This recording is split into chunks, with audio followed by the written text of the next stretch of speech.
Haleluya, haleluya, haleluya. Salam saudaraku, Ratapan 3 ayat 22 sampai 23. Sebab kebaikan Bapa Yahweh tidak pernah berhenti, rahmat Bapa Yahweh tidak pernah berkesudahan, selalu baru setiap pagi.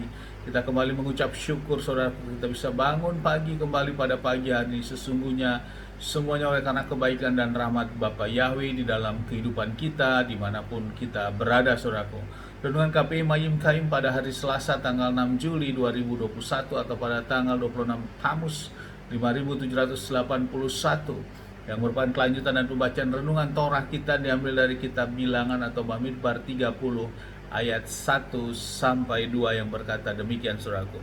Dan berbicaralah Musa kepada kepala-kepala suku dari Bani Israel dengan mengatakan, inilah firman yang telah diperintahkan Elohim Yahweh. Jika seorang pria menasarkan sebuah nasar kepada Elohim Yahweh atau mengucapkan suatu sumpah untuk mengikat hidupnya dengan ikatan, ia tidak boleh melanggar perkataannya. Ia harus melakukannya sesuai dengan semua yang telah keluar dari mulutnya. Saudaraku, perikop yang baru saja kita baca ini adalah tentang hukum tentang natsar, saudaraku. Natsar adalah suatu sikap di mana seseorang mengikatkan jiwanya, mengikatkan suatu perjanjian saudaraku, suatu ikatan sumpah yang diangkat kepada Bapa Yahweh saudaraku. Tentunya ikatan sumpah dan janji ini dilakukan oleh orang tersebut karena orang tersebut merindukan sesuatu hal saudaraku, yang tentunya sesuatu hal yang mungkin dilihat secara manusia hal itu tidak mungkin, namun secara otoritas Bapa Yahweh hal itu bisa terjadi sehingga mengambil sikap untuk mengambil sikap bernatsar ini saudaraku. Di dalam Bilangan 30 ini terdapat 3 hal saudaraku yang menjadi renungan bagi kita. Pertama, setiap laki-laki yang melakukan atau mengambil sikap natsarnya, maka hal itu tidak bisa dibatalkan saudaraku. Maka bila natsar dan kerinduan natsarnya sudah terjawab, maka semua nasar-nasarnya itu harus ditepati saudaraku, dan natsar itu harus dijalankan. Yang kedua, bila ada anak perempuan yang bernatsar dan anak perempuan ini terburu-buru bernatsar saudaraku, sehingga melihat bahwa natsar ini tentu kelihatannya kurang tepat demikian saudaraku, maka natsar si anak perempuan ini dapat dibatalkan oleh ayahnya saudaraku. Ayahnya dapat membatalkan terhadap natsar tersebut.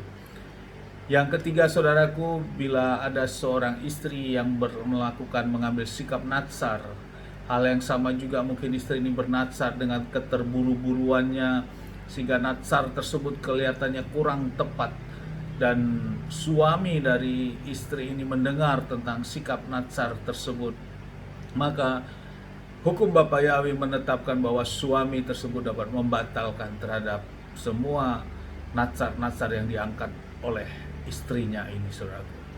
Yang keempat adalah bila seorang janda melakukan sikap natsar saudaraku, karena dengan ketersendirian janda ini mengambil sikap natsar, maka semua natsar yang diangkat oleh seorang janda harus ditepati saudaraku. Hampir posisinya sama seperti kaum laki-laki. Inilah ketetapan yang tertulis di dalam kitab Bilangan 30 ini saudaraku, tentang sikap bernatsar. Untuk itu saudaraku, yang menjadi renungan bagi kita orang yang percaya kepada Bapa Yahweh, Bapa yang memberikan suatu sistemik tentang kerinduan kita terhadap sesuatu hal. Tentunya hal ini adalah hal kerinduan dalam menembus hal ketidakmustahilan saudaraku. Menembus segala hal yang mustahil itu, menjadi tidak mustahil saudaraku, sehingga dilakukan dengan metode melakukan sikap bernatsar ini saudaraku. Jadi natsar itu bukan sesuatu hal juga yang menakutkan saudaraku, karena ini adalah sistemnya Bapa Yahweh, sesuai dengan hukumnya Bapa Yahweh. Kita tidak melakukan metode-metode yang di luar dari hukum-hukumnya Bapa Yahweh. Dan kita percaya karena Bapa Yahweh sendiri yang berkata, maka Bapa Yahweh sendirilah yang berotoritas. Bapa Yahweh sendirilah yang bekerja terhadap semua firman yang Bapa Yahweh berikan kepada umat-umatnya. yang memang datang kepadanya dan percaya kepadanya. Yang kedua, saudaraku, yang menjadi renungan bagi kita bahwa disinilah jelas ada otoritas antara kaum laki-laki dan wanita, saudaraku. Sehingga dalam hal ini kita dapat menghargai posisi kita. Wanita, hargailah kaum laki-laki. Istri, hargailah suamimu, karena dia memiliki otoritas yang Bapa Yahweh sudah berikan. Di kondisi zaman sekarang ini, hal ini bisa tergerus, saudaraku. Banyaknya yang terbalik-balik, saudaraku. Justru seolah-olah istrilah yang memimpin di tengah keluarga. Namun suami dianggap tidak memiliki kemampuan apa-apa. Namun tidak, saudaraku.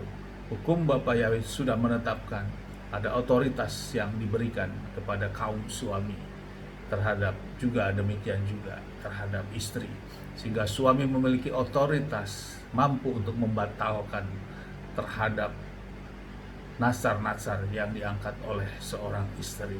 Amin, haleluya. Sukses besar buat kita semua. Mari kita untuk dapat terus berjuang, saudaraku. Hari lepas hari, kondisi yang ada saat ini, saudaraku, kita terus lakukan. Kita berjuang untuk lebih ehat lagi, dekat kepada Bapa Yahweh untuk menghadapi situasi yang ada, yang terjadi di kondisi saat ini di lingkungan kita, bahkan di negara kita.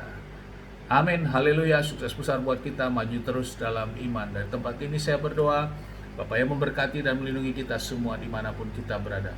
Bapa yang menyinari wajahnya kepada kita dan memberikan kita kasih karunia. Bapa yang menghadapkan wajahnya kepada kita, memberikan kita damai sejahtera. Apapun yang kita kerjakan, apapun yang kita lakukan sepanjang hari ini, di dalam nama Bapa Yahweh, di dalam nama Adonai Yesus HaMashiach, kita percaya Bapa Yahweh memberikan jalan keluar dan keberhasilan.